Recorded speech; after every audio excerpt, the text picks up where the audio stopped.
শুভ সকাল বন্ধুরা, আশা করছি তোমরা সবাই ভালো আছো, আমরাও ভালো আছি। তো সকাল সকাল একটা মিষ্টি সকাল শুরু করে দিলাম। আর এখানে দেখো আমি নিয়ে এসেছি আজকে পুঁই মেটুলি শাক, যেটা বাজারে হঠাৎ দেখলাম, সেদিনকে খুব খেতে ইচ্ছা করলো। সেই জন্য পুঁই মেটুলি শাক দিয়ে বেগুন দিয়ে আলু দিয়ে আর একটা বড়া দিয়ে তরকারি করব। মুসুর ডাল সেদ্ধ করে নিয়েছি, আর সেই মুসুর ডাল দিয়ে বেসন দিয়ে আদা রসুন দিয়ে, অনেকে মানে নিরামিষ না হলে পেঁয়াজ কুচিও দেওয়া যায়, সে তো খুবই সুন্দর খেতে লাগবে। কিন্তু আজকে বৃহস্পতিবার নিরামিষ, সেই জন্য আমি ধনে পাতা কুচো, কাঁচা লঙ্কা কুচো আর আদা রসুন বাটা দিয়ে এই বড়াটা করছি। এই বড়াটা ছোট ছোট করে তেলে, ছাঁকা তেলে ভেজে নিলে না, এমনি শুধু মুখেও খেতে খুব ভালো লাগে, এরকম চচ্চড়িতেও ভালো লাগে, সর্ষে বাটা দিয়ে ঝাল করলেও খুব ভালো লাগে। রোজ সেই ফুলকপি, বাঁধাকপি, বেগুন আর কত রান্না করব। সেই জন্য একটু ঘুরিয়ে ফিরিয়ে, বিশেষ করে নিরামিষের দিনে একটু ঘুরিয়ে রান্না করলে ভালোই লাগে। বৃহস্পতিবার আমি লক্ষ্মীর ঘট পাল্টে পুজোটা করি সন্ধেবেলা, সেই জন্য সারাদিন আর ভাত খাই না, রুটি খেয়ে নিই। আর মুড়িটা না খাওয়ারই চেষ্টা করি, ভাত মুড়িটা না খাওয়ারই চেষ্টা করি।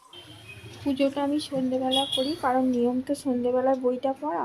আর এদিকে আমার সেই একটা দিন বাড়িতে থাকি বলে সকালের দিকে প্রচুর কাজের চাপ থাকে, সেই জন্য আমি এগুলো না করলে আবার হবে না। অন্যদিন তো আর দোকান বন্ধ করে এই কাজগুলো করা যায় না, সেই জন্য এই কাজগুলো সেরে টেরে একবার স্নান করে তারপরে পুজোটা করে নিই। সবজিগুলো ভালো করে ভেজে নিয়েছি একটু বেশি তেল দিয়ে, তার মধ্যে গুঁড়ো লঙ্কা, হলুদ গুঁড়ো, নুন, চিনি সব দিয়ে অল্প গরম জল দিয়ে নেড়ে চাপা দিয়ে দেবো। তারপর সেদ্ধ হয়ে গেলে বড়াগুলো দিয়ে নামিয়ে নেবো। এই দেখো, এই হয়ে গেল তরকারিটার ফাইনাল লুক। খুব বেশি শুকনো নয়, হালকা রসা। এদিকে চলে এসেছি, আমার সব জানলাগুলো আজকে সার্ফের জল করে সব পরিষ্কার করছি। বেশ ধুলো পড়ে গেছিলো, এর আগের সপ্তাহে এই কাজগুলো করার একদম সময় পাইনি, কারণ ঘর পরিষ্কার করছিলাম, খাটের তলায় সব পরিষ্কার করছিলাম, সেই জন্য আজকে এইগুলো সব পরিষ্কার করে মুছে নিচ্ছি। আর শীতের বেলা জানোই তো, এইটুকু করতে করতে পুরো একদম যেন বিকাল হয়ে যাচ্ছে, মানে 3টে সাড়ে 3টের সময় যখন ভাত খাচ্ছি তখন যেন সন্ধে নেমে আসছে।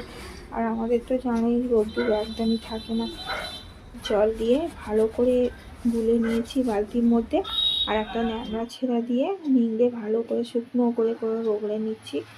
এতে করে তেলটাও নষ্ট হবে না, অথচ ধুলোগুলোও পরিষ্কার হয়ে যাচ্ছে, যতটা হাত যাচ্ছে করে নিচ্ছি, কি করবো আর। হাই বন্ধুরা, সব রান্না বান্না শেষ হয়ে গেছে, সব কাজ হয়ে গেছে। এবার এখানে এসেছি একটু গরম গরম চা খাবো। এই যে কাপটা নিয়ে বসেছি, এখানে পকোড়া ভাজা আছে, চা খাবো। আর আপনাদের দাদাভাই চা করে আনতে গেছে, গেছে তো গেছে, সে আর আসছেই না। এই যে কাপ নিয়ে বসে আছি, আর এতে অল্প কয়েকটা পকোড়া ভাজা আছে, চা দিয়ে খাবো বলে নিয়ে আসি। এখন বাজে প্রায় 1:30, তো এখনও আমাদের খাবার টাইম হয়নি, সেই জন্য। কারণ আমাদের তো দোকান থেকে ফিরতেই 2টো বেজে যায়, তারপর এসে খেতে খেতে প্রায় 3টে বেজে যায়, সেই জন্য আমরা আগে থেকে রান্না হয়ে গেলেও বাড়িতে থাকলে খাই না। আর এদিকে চা গরম গরম এসে গেছে, খাচ্ছি। দেখ,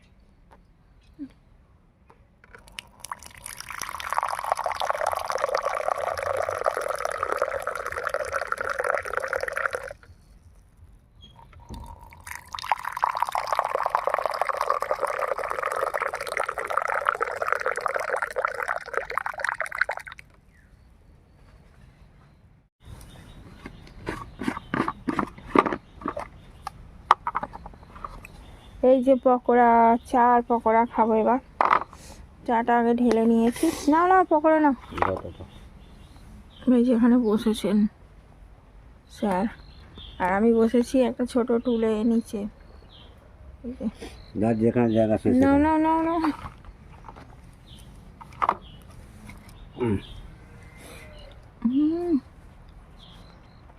যার নিচে জায়গা সে নিচে বসবে, যার উপরে জায়গা সে উপরে থাকবে।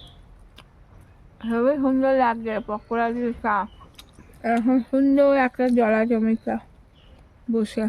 এই যে এখানে আছে আমাদের টমি বাবাজি। আর টমি খাবি?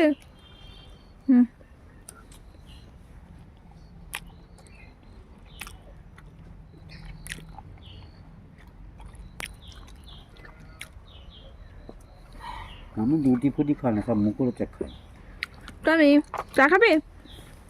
টমি চা খাবি? চা, তোর ভিডিও হচ্ছে জানো তো, যেমন ভিডিও হচ্ছে, ওকে সবাই দেখবে। বসো ওখানে, বসো। এবার ও দেখছে।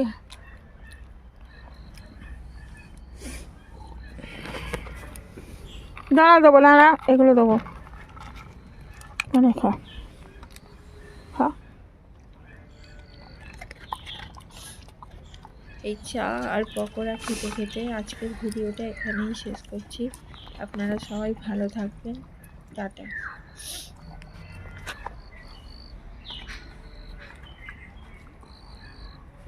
বস, বস বস, কিছুতেই বসবে না।